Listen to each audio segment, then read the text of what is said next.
नमस्कार, आप देख रहे हैं उत्तराखंड का लोकप्रिय डिजिटल न्यूज चैनल पहाड़ टीवी और मैं हूं आपके साथ स्मिता पटवाल। चलिए रुक करेंगे उत्तराखंड की तमाम बड़ी खबरों का, लेकिन उससे पहले एक नजर आज की सुर्खियों पर। देहरादून पहुंचे मुख्य चुनाव आयुक्त सुशील चंद्रा, उत्तराखंड की चुनावी तैयारियों का लेंगे जायजा। यूकेडी नेता दिवाकर भट्ट ने हरीश रावत के ट्वीट को लेकर दिया बयान, कहा हरीश रावत का यूकेडी में स्वागत है। हरीश रावत के ट्वीट को लेकर भाजपा प्रदेश अध्यक्ष मदन कौशिक ने दिया बयान, कहा उत्तराखंड की चाहत हरीश रावत अब कांग्रेस की ही चाहत नहीं रहे। हरक सिंह बोले एक ट्वीट ने, राहुल गांधी की रैली पर फेरा पानी, हरीश रावत कर रहे हैं प्रेशर पॉलिटिक्स। हरीश रावत के ट्वीट से उत्तराखंड कांग्रेस में हलचल, हरीश रावत, गोदियल और चारों कार्यकारी अध्यक्ष दिल्ली तलब। चमोली के घाट ब्लॉक के दूरस्थ गांव घूनी में एक ही परिवार के 5 लोगों की संदिग्ध परिस्थितियों में मौत। पूर्व मुख्यमंत्री हरीश रावत के ट्वीट के बाद प्रदेश की राजनीति में भूचाल आ गया है। हरीश रावत के ट्वीट पर कैबिनेट मंत्री हरक सिंह रावत ने अपनी प्रतिक्रिया दी है। उन्होंने कहा कि हरीश रावत प्रेशर पॉलिटिक्स कर रहे हैं। हरीश रावत मुख्यमंत्री का चेहरा घोषित किए जाने को लेकर इस तरह की राजनीति कर रहे हैं। हरक सिंह रावत ने कहा कि हरीश रावत इसलिए नाराज है क्योंकि प्रदेश प्रभारी देवेंद्र यादव ने राहुल गांधी के नेतृत्व में चुनाव लड़ने की बात कही है। उन्होंने कहा कि उत्तराखंड में कांग्रेस पूरी तरह बिखर चुकी है। राहुल गांधी की रैली के बाद कांग्रेस के पक्ष में बन रहे माहौल पर हरीश रावत के एक ट्वीट ने पानी फेर दिया है। वहीं यूकेडी नेता दिवाकर भट्ट ने कहा कि राज्य आंदोलन के साथ ही हरीश रावत का उक्रांद में स्वागत है। राज्य बचाने की मुहिम में उक्रांद हर उस राजनीतिक व्यक्ति का स्वागत करता है जो पहाड़ पानी परंपरा को बचाने के लिए प्रयासरत है। उक्रांद खुली बाहों से स्वागत के लिए तैयार है। मैं सोचता हूँ कि क्योंकि मुझे लगता है कि हरीश भाई शुरू से उनके समर्थक जो हैं वो शुरू से ये चाहते थे कि उनको कांग्रेस मुख्यमंत्री का चेहरा घोषित करे, लेकिन जब उनके प्रभारी देवेंद्र यादव जी का और उनके राष्ट्रीय नेतृत्व के लगातार बयान आया कि कांग्रेस सामूहिक रूप से चुनाव लड़ेगी, सामूहिक नेतृत्व में चुनाव लड़ेगी, मुझे लगता है कि कहीं ना कहीं और इधर उनका जो कांग्रेस में विरोधी धड़ा है वो कहीं ना कहीं इस बात को लेकर उन पर एक तरह से आक्रामक रहता है। तो उससे मुझे लगता है कि हरीश रावत जी को लग रहा है कि शायद अगर वैसे तो कांग्रेस सरकार आ नहीं रही है, लेकिन अगर कांग्रेस की सरकार आ गई तो उन्हें लगता है कि शायद कांग्रेस उन्हें मुख्यमंत्री नहीं बनाएगी। तो इसी से शायद मुझे लगता है कि वो एक राजनीति चुनाव से ठीक पहले इस तरह राजनीतिक दबाव बना रहे हैं और ये उनका पुराना तरीका है। मैं सोचता हूँ कि ये बार मुझे याद है जब वो प्रदेश अध्यक्ष थे और उन्होंने हरिद्वार में हर की पौड़ी में एक धरना दिया और उन्होंने कहा कि अब मैं कोई इसके बाद ज़िंदगी में कोई चुनाव नहीं लड़ूंगा, ये बयान उनका आया। और उसके बाद वो 2009 का लोकसभा चुनाव लड़े और फिर 2014 में फिर अपनी पत्नी को लड़ाया हरिद्वार पार्लियामेंट से। फिर वो केंद्र के मंत्री भी रहे, प्रदेश के मुख्यमंत्री भी रहे। तो वो उस बयान के बाद कि मैं हर की पौड़ी में आपको ध्यान होगा 2007 या 2008 में उन्होंने कहा था कि अब मैं कोई चुनाव नहीं लड़ूंगा। तो इसलिए कोई वो तो सिर्फ इस समय हरीश रावत जी का केवल एक दबाव बनाने के लिए कि कांग्रेस उनको मुख्यमंत्री का। मैं मेरे बड़े भाई हैं हरीश रावत जी, अगर उनका बरद हस्त हमको मिले तो निश्चित रूप से राज्य भी बचेगा और राज्य संवरेगा। हम स्वागत करेंगे अगर वो उनका थोड़ा सा भी हमको परोक्ष अप्रोक्ष अगर सही मिलता है उनका वेलकम है। आगामी 30 दिसंबर को हल्द्वानी के एमबी इंटर कॉलेज के नुमाइश मैदान में प्रधानमंत्री नरेंद्र मोदी की होने वाली जनसभा स्थल का कल राज्य के सीएम पुष्कर सिंह धामी ने जनपद के प्रभारी मंत्री यतीश्वरानंद, कैबिनेट मंत्री बंशीधर भगत, केंद्रीय रक्षा राज्य मंत्री अजय भट्ट और आला अधिकारियों के साथ निरीक्षण किया। इस दौरान मीडिया से बात करते हुए मुख्यमंत्री पुष्कर सिंह धामी ने कहा कि प्रधानमंत्री नरेंद्र मोदी की जनसभा ऐतिहासिक होगी, जहाँ उनके द्वारा हजारों करोड़ रुपए की योजनाओं का शिलान्यास और लोकार्पण किया जाएगा। उन्होंने कहा कि कई सारी सड़कों का भी लोकार्पण और शिलान्यास किया जाएगा। जमरानी बांध परियोजना की सहमति बन चुकी है, इसको लेकर भी सरकार काम कर रही है। टनकपुर बागेश्वर रेल लाइन के लिए ब्रॉड गेज को लेकर काफी हद तक काम कर लिया गया है।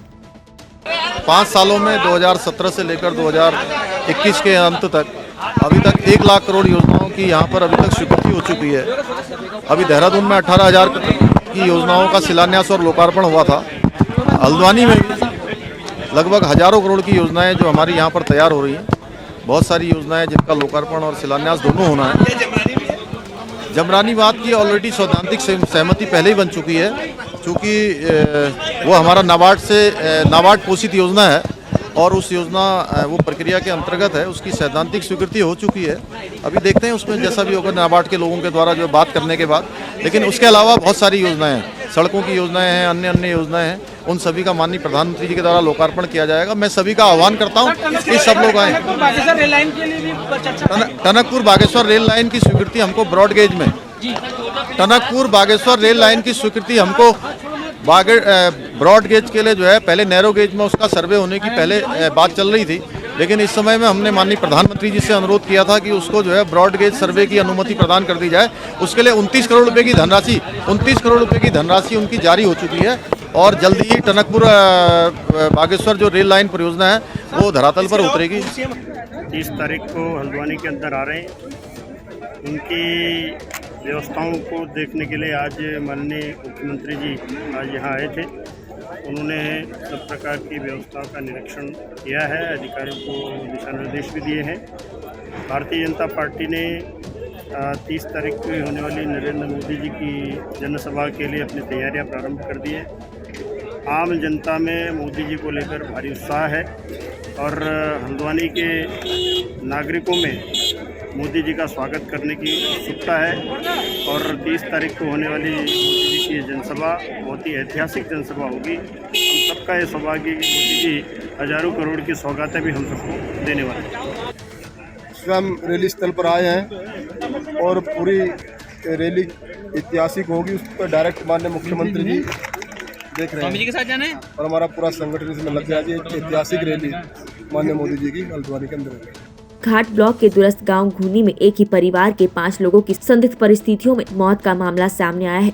मृतकों में परिवार के मुखिया, उनकी पत्नी और 3 बच्चे शामिल हैं। मौके पर उप जिलाधिकारी चमोली सहित राजस्व रेगुलर पुलिस की टीम ने पहुंचकर मामले की छानबीन शुरू कर दी थी। मौत के कारणों का अभी कुछ पता नहीं चल पाया है। जानकारी के मुताबिक घूनी गाँव निवासी दिनेश लाल पुत्र ध्यानी राम PRD में कार्यरत थे। घूनी गाँव के क्षेत्र पंचायत सदस्य हरीश रावत ने बताया कि ग्रामीणों को घटना में दिनेश लाल का शव रस्सी से लटका मिला और बाकी 4 सदस्य संदिग्ध अवस्था में घर के अंदर ही मृत पाए गए। दिनेश का शव घर के एक कमरे में रस्सी के सहारे छत पर लगे हुक पर फांसी से लटका हुआ था। कुमाऊं के दौरे में चल रहे सूबे के मुख्यमंत्री पुष्कर सिंह धामी बागेश्वर जनपद के अंतर्गत आने वाली विधानसभा कपकोट के क्षेत्र के कांडा और कपकोट में पहुंचे। कांडा पहुंचकर सीएम धामी ने कांडा महोत्सव का उद्घाटन किया। उसके बाद सीएम धामी ने कपकोट के केदारेश्वर बगड़ में पहुंचकर लोकार्पण और शिलान्यास किया गया। सीएम धामी को सुनने के लिए तल्ला, मल्ला, विचरा, दानपुर की बड़ी मात्रा में जनता पहुँची। योजनाओं का यहाँ पर लोकार्पण और शिलान्यास हुआ है। इस क्षेत्र को आगे चलकर जड़ी बूटी केंद्र के रूप में, एक विशेष रूप से अनुसंधान के रूप में उद्यान के क्षेत्र में, अन्य क्षेत्रों में, और जो यहाँ कनेक्टिविटी इत्यादि की जो प्रॉब्लम है उसको भी आगे ले जाकर हम उसके लिए भी समाधान का प्रयास कर रहे हैं कि कनेक्टिविटी पहुँचे, लोगों को यहाँ पर सुविधाएं मिलें और ऐसे हमारे दूरस्थ क्षेत्र ये मुख्य धारा में जुड़ें, यहाँ से पलायन रुके, यहाँ के लोगों को रोजगार मिले, हर क्षेत्र में यहाँ के लोग आगे आए, उसके लिए हमारी सरकार लगातार काम कर। पूर्व मुख्यमंत्री हरीश रावत के ट्वीट को लेकर पूर्व कांग्रेस प्रदेश अध्यक्ष किशोर उपाध्याय ने कहा कि राजनीतिक दल अपने नेताओं पर इन्वेस्टमेंट करते हैं, संसाधन लगाते हैं, कद बढ़ाते हैं। इस समय कांग्रेस के नेताओं को आकलन करके कांग्रेस ने उनको आगे बढ़ाने में कितना इन्वेस्टमेंट किया है, इस इन्वेस्टमेंट का कुछ हिस्सा तो पार्टी को इस क्रूशियल समय में वापस करना चाहिए। राजनीतिक दल अपने नेताओं को, अपने कार्यकर्ताओं को आगे बढ़ाने में अपने संसाधन लगाते हैं, इन्वेस्टमेंट करते हैं, उनको बार बार टिकट देते हैं, मंत्री, मुख्यमंत्री और बहुत कुछ बनाते हैं। इस समय उत्तराखंड में ये आकलन हमारे वरिष्ठ नेताओं को करना चाहिए कि कांग्रेस ने, गांधी परिवार ने उनको आगे बढ़ाने में, इंदिरा जी ने, राजीव जी ने, सोनिया जी ने, राहुल जी ने उनको आगे बढ़ाने में जो इन्वेस्टमेंट किया है, इस समय आवश्यकता है उस इन्वेस्टमेंट को इस क्रूशियल समय में कांग्रेस को वापस करने की। और हमारे जो जिम्मेदार बड़े नेता हैं, अगर इस भावना का आदर करते हुए इस समय उसमें जुटेंगे तो मेरे ख्याल से उनका भी भला होगा, पार्टी का भी भला होगा और साथ में राज्य का भी भला होगा। मैं बहुत ही विनम्रतापूर्वक उन सबसे ये निवेदन करना चाहता हूँ। गोला पुल के चौड़ीकरण के लिए पूर्व कैबिनेट मंत्री हरीश दुर्गापाल और पूर्व ब्लॉक प्रमुख संध्या डालाकोटी और ग्रामीणों ने उप जिलाधिकारी मनीष कुमार सिंह को ज्ञापन सौंपा। पूर्व कैबिनेट मंत्री ने कहा कि शासन प्रशासन को ज्ञापन दिए जा रहे हैं और उसमें कोई कार्यवाही होती नहीं दिख रही है। आपको बता दें कि कुछ महीने पहले उत्तराखंड में आई आपदा से पुल का एक हिस्सा बह गया था, जिसे पुल में जाम की बन रही है। काफी समय से चौड़ीकरण का काम चल रहा है। वहीं ग्रामीणों ने आरोप लगाया है कि चौड़ीकरण का काम धीमी गति से चल रहा है, जिससे आने जाने में काफी दिक्कतों का सामना करना पड़ रहा है। वही कह रहा हूँ, लगातार ज्ञापन में ज्ञापन हो रहा है, काम कुछ नहीं हो रहा है।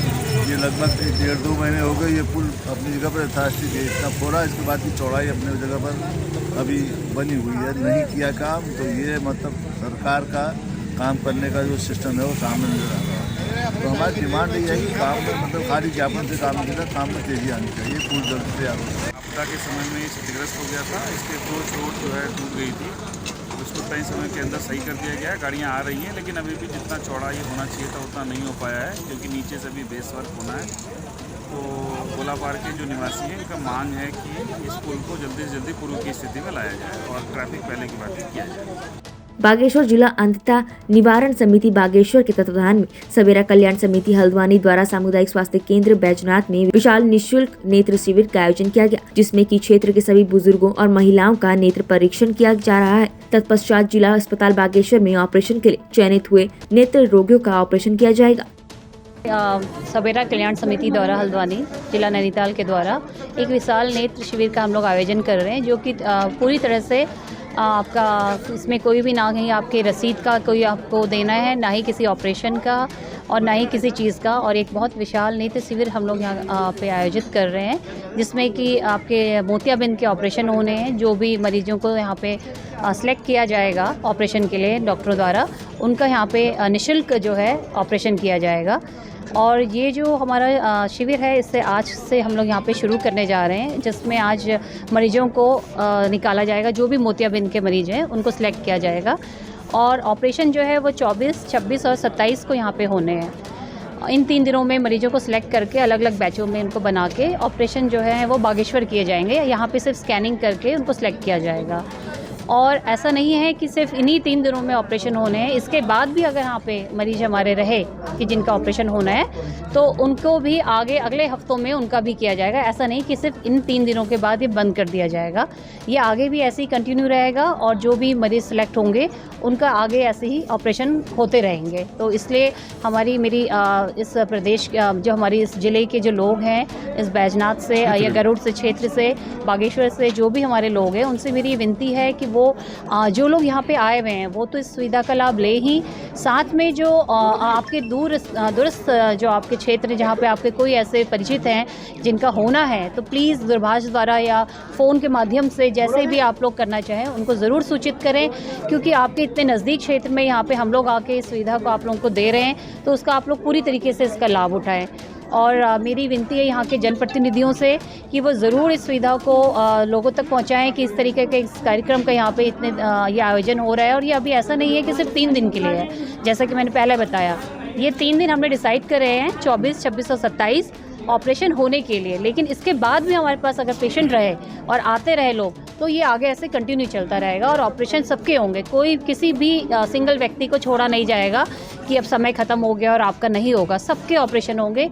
और सब लोग, मेरी विनती है, सब लोग धैर्य रखें और आराम से यहाँ पे अभी हम लोग के बुज़ुर्ग आए हुए हैं। अच्छा है कि सभी लोग एक दूसरे को सपोर्ट करें, सहयोग करें कि उनको मतलब कोई किसी को कोई असुविधा ना हो। मेरे जनप्रतिनिधियों से, हाँ, मेरी सारी जनप्रतिनिधियों से यही गुजारिश है कि वो लोग सभी को सहयोग दें और जो भी किसी को भी कोई हमारे दूरस्थ से जो आए लोग हैं कोई असुविधा होती है तो उनको ज़रूर देखें। सामुदायिक बैजनाथ जो हमारा स्वास्थ्य केंद्र है, यहाँ पर सवेरा कल्याण समिति जो विगत 20 वर्षों से ये अपना कैंप, अपना आयोजक जो करते रह रही है पूरे क्षेत्र में, यहीं पूरे उत्तराखंड में, कुमाऊँ में। आज जो है बैजनाथ में इससे करीबन 8 तारीख को कपकोट के द्वारा कैंप लगाया गया था। आज बैजनाथ हमारा जो हॉस्पिटल है, यहाँ पर कैंप लगाया जा रहा है। व्यापार संघ इसमें सहयोग कर रही है और यहाँ के जो हमारे सामाजिक कार्यकर्ता लोग हैं और हमारे जिला पंचायत के सदस्य, हमारे ग्राम प्रधान, सभी के सहयोग से और क्षेत्र के जो हमारे यहाँ के जो बुद्धिजीवी लोग हैं, सभी के सहयोग से एक बड़ा कैंप यहाँ पर आयोजन सवेरा कल्याण समिति द्वारा करा जा रहा है। और मैं क्षेत्र की सभी सम्मानित जनता, जितने भी यहाँ पर हम लोग यहाँ पर पहुँचे हैं, दूर दूर से लोग पहुँचे हैं, सभी से मैं आग्रह भी करना चाहता हूँ कि सर्वप्रथम तो कोविड का पालन जरूर करें, और लेकिन जो कैंप का भरपूर जो यहाँ पर लाभ उठाएं, क्योंकि कैंप जो है बहुत अच्छी सुविधाओं के साथ यहाँ पर कैंप करा जा रहा है। क्योंकि आज जो है यहाँ पर कैंप में जो है जो पेशेंट होंगे मोतियाबिंद के, उनका चयन करा जाएगा और कल से जो है 3 दिन या 4 दिन का कंटिन्यू जो है उनके ऑपरेशन के लिए बागेश्वर, क्योंकि वहाँ पर ओपीडी की सुविधा है, यहाँ पर ओपीडी की सुविधा नहीं होने के कारण वहीं पर ओपीडी होगी और वहीं से फिर उनको वापस यहाँ घरों पर पहुँचा दिया जाएगा। और ये कैंप जो है लगभग जब तक हमारे जो पेशेंट आज जितने भी यहाँ पर पंजीकृत होंगे, चाहे वो 100, 200, 500 भी होंगे, तो उनका जितने भी ऑपरेट वाले लोग वहाँ पर चयनित होंगे उनका ऑपरेशन किया जाएगा, चाहे वो 3 दिन लगे, 1 हफ्ता लगे, 10 दिन, 1 महीना लगे। ये सवेरा कल्याण समिति का जो है एक विश्वसनीय, जो एक विश्वास पात्र जो है, मतलब हम विश्वास कर सकते हैं कि एक अच्छा जो है 20 सालों से करीबन यहाँ पर अपना एक प्रचार प्रसार के माध्यम से और अपना जो यहाँ पर आंखों का जो इलाज कर रही है। इसलिए आप सभी से मैं कहूँगा कि आप अपने इस नेत्र शिविर जो निःशुल्क लग रहा है उसका फ़ायदा उठाएं, उसका लाभ उठाएं। धन्यवाद। आजादी के अमृत महोत्सव और नमामि गंगे के अंतर्गत आयोजित गंगा उत्सव साप्ताहिक कार्यक्रम के अंतर्गत कल 5म दिवस राजकीय स्नातकोत्तर महाविद्यालय उत्तरकाशी में योग, ध्यान और गंगा स्वच्छता अभियान चलाया गया, जिसमें विद्यार्थियों ने बढ़ चढ़ कर प्रतिभाग किया। कार्यक्रम की अध्यक्षता करते हुए महाविद्यालय की प्राचार्य डॉक्टर सविता गैरोला ने छात्रों को दैनिक जीवन में योग ध्यान की आवश्यकता से एकाग्रता बढ़ाने की सलाह दी और कार्यक्रम के सफल आयोजन के लिए बधाई दी। भाजपा के किए विकास कार्यों को जन जन तक पहुंचाने के लिए भाजपा की विजय संकल्प यात्रा 26 दिसंबर को कर्णप्रयाग पहुंचेगी। भाजपा के कार्यकर्ता विजय संकल्प यात्रा को भव्य बनाने में जुट गए हैं। भाजपा के सह मीडिया प्रभारी हेमंत सेमवाल और कर्णप्रयाग विधानसभा चुनाव प्रभारी राकेश जोशी ने बताया कि कर्णप्रयाग में यात्रा में आए नेताओं के द्वारा जनसभा को संबोधित किया जाएगा।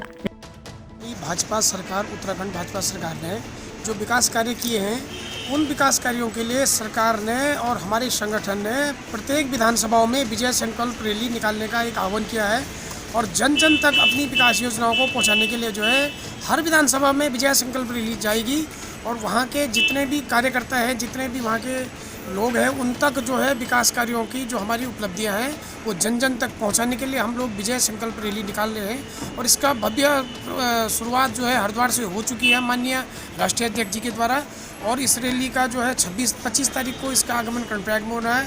यहाँ पर भी हम लोग सब कार्यकर्ता मिल करके इसको भव्य रूप देने के लिए लगे हुए हैं और इस रैली को हम बहुत भव्य रूप दे करके जन पंचायती राज विभाग उत्तराखंड द्वारा आयोजित प्रशिक्षण में कल पंचायतों के अभिमुखीकरण की विकेंद्रीकरण पर जोर दिया गया। मौके पर पंचायत प्रतिनिधियों को पंचायत संबंधी कानूनों की जानकारी दी गई। प्रशिक्षण के अंतिम दिवस प्रतिनिधियों को प्रमाण पत्र और आवश्यक दस्तावेज दिए गए। मुनस्यारी विकास खंड के न्याय पंचायत मदकोट के पंचायत प्रतिनिधियों को राजकीय इंटर कॉलेज मदकोट के सभागार में 2 दिनों से प्रशिक्षण दिया जा रहा है। ग्राम पंचायत विकास अधिकारी प्रेम सिंह रावत ने पंचायत प्रतिनिधियों को विभागीय जानकारी दी। उन्होंने बताया कि सरकारी योजनाओं का अध्ययन करने के बाद पंचायत जनप्रतिनिधि पात्र लाभार्थियों को इन योजनाओं का लाभ दिला सकते हैं। इससे उनका सामाजिक दायरा भी बढ़ेगा। MBADP के योजना अंतर्गत परियोजित स्नो स्कीइंग गाइड प्रशिक्षण के तहत पर्यटन विभाग पिथौरागढ़ और मोनाल संस्था द्वारा विकासखंड मुनस्यारी के खलिया टॉप में कुल 17 बालक और बालिकाओं को प्रशिक्षण दिया गया। ये प्रशिक्षण 14 दिसंबर से शुरू हुआ और कल 23 दिसंबर तक चला। कल स्नो स्कीइंग गाइड प्रशिक्षण समापन समारोह का कार्यक्रम मुनस्यारी के विकासखंड सभागार में रखा गया, जिसके मुख्य अतिथि क्षेत्र विधायक हरीश धामी रहे। कल 23 दिसंबर को तसोली ब्लॉक के आदर्श कृषि ग्राम कुंजो मैकोट में कृषि विभाग द्वारा गांव के कृषकों को परंपरागत कृषि विकास योजना कृषक प्रशिक्षण कार्यक्रम के तहत जैविक खेती और गांव के कृषकों को किस तरह से बीज को बचाया जाए और किस तरह से जैविक खेती की जाती और कैसे फसल को नष्ट होने से बचाया जाए और कृषि को कैसे बढ़ावा दिया जाए, कृषि विभाग द्वारा प्रशिक्षण दिया गया। सरोवर नगर नैनीताल के व्यापारियों ने व्यापार मंडल अध्यक्ष किशन सिंह नेगी की अध्यक्षता में बैठक कर नगर पालिका प्रशासन द्वारा जबरदस्त लाइसेंस पद्धति थोपने पर कड़ी नाराजगी व्यक्त कर श्री राम सेवक सभा में एक बैठक आयोजित की गई, जिसमें नेगी ने कहा जिस तरह से राज्य सरकार व्यापारी वर्ग में लाइसेंस शुल्क लेती है उसी प्रकार लिया जाए। नगर पालिका द्वारा शुल्क आदि लिया गया तो व्यापार मंडल व्यापारियों को लेकर सड़कों पर उतर आएगा। उन्होंने कहा कि व्यापारी वर्ग को दोहरी मार झेलनी पड़ जाएगी, जिसे कतई बर्दाश्त नहीं किया जाएगा। लागू की जा रही है तो हमारे व्यापारियों का मानना है कि राज्य सरकार द्वारा जो लाइसेंस पद्धति लागू की जाए उसे रखी जाए और नगर पालिका द्वारा इस संबंध में कोई लाइसेंस पद्धति स्वीकार नहीं है। क्या नगर पालिका ने किस तरह की लाइसेंस पद्धति रखी और क्या नगर पालिका ने हर छोटे से छोटे व्यापारी पे और बड़े से बड़े व्यापारी पे, चाहे वो रेडीमेड गारमेंट्स है, चाहे लोहार से हो, चाहे बार्बर की दुकानें हैं, सब पे एक लाइसेंस शुल्क लगाने का प्रस्ताव रखा है, जिसका हम सब लोगों ने पहले विरोध दर्ज कराया है। आज सारे व्यापारियों की इसमें सहमति दी गई है। क्या असर पड़ेगा इससे व्यापारियों पर? व्यापारी पे एक अतिरिक्त तो बहुत पड़ेगा ही पड़ेगा, और दूसरा दोहरी लाइसेंस पद्धति लागू हो जाएगी, एक राज्य सरकार की और एक नैनीताल नगर पालिका की। अगर नगर पालिका ने मांगे नहीं मानी तो आगे क्या करेंगे? व्यापारी आंदोलनरत भी रहेंगे और साथ में कोर्ट के में भी हम लोग जाने का प्रयास करेंगे।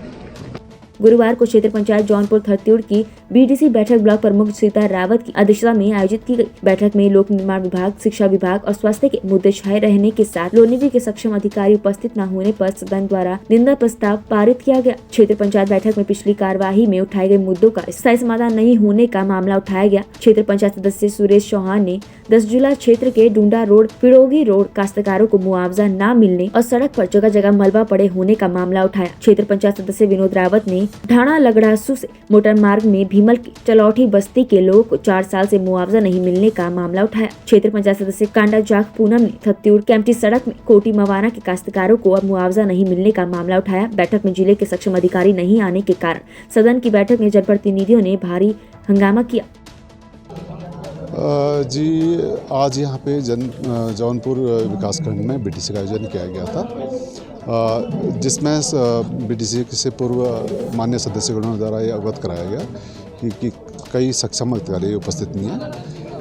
उसके द्वारा रोष भी व्यक्त किया गया, लेकिन चूँकि मैंने उनको अवगत करा दिया था कि वर्तमान में निर्वाचन प्रक्रिया चल रही है, जिसमें कि जो आज के डेट में जनपद में निर्वाचन समिति बैठक का आयोजन किया गया है और जनपद स्तरीय अधिकारी विभिन्न प्रकार के रोल निर्वाचन प्रक्रिया में कर रहे हैं, जिस कारण से उनकी उपस्थिति हुई। लेकिन जैसा कि जनपद स्तरीय अधिकारियों को निर्देशित किया गया था कि अपने जो द्वितीय स्तर के अधिकारी हैं उनको बीटीसी में भिजवा दें, तो सभी अधिकारी उपस्थित थे। ये अवगत कराने के बाद बीटीसी सुचारू रूप से संपादित हुई है। मेरा नाम पूनम है, मैं क्षेत्र पंचायत कांडा जाग से हूँ और आज हमें यहाँ पे बीडीसी थी।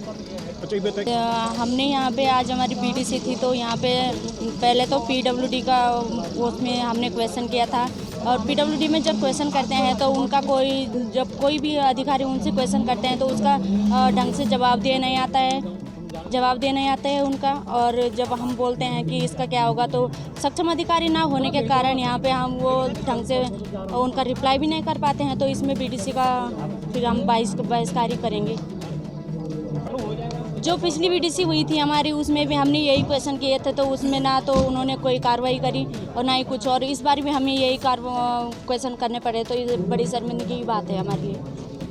उत्तराखंड की तमाम बड़ी खबरों में फिलहाल इतना ही। बाकी खबरों के लिए देखते रहिए पहाड़ टीवी। है बेखौफ उम्मीद का रंग।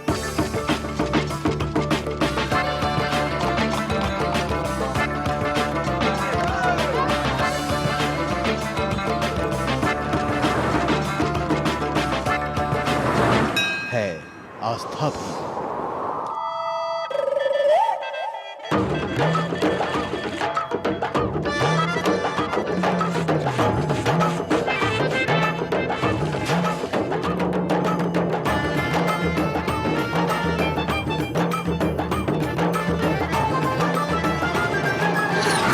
ये है मेरा उत्तराखंड।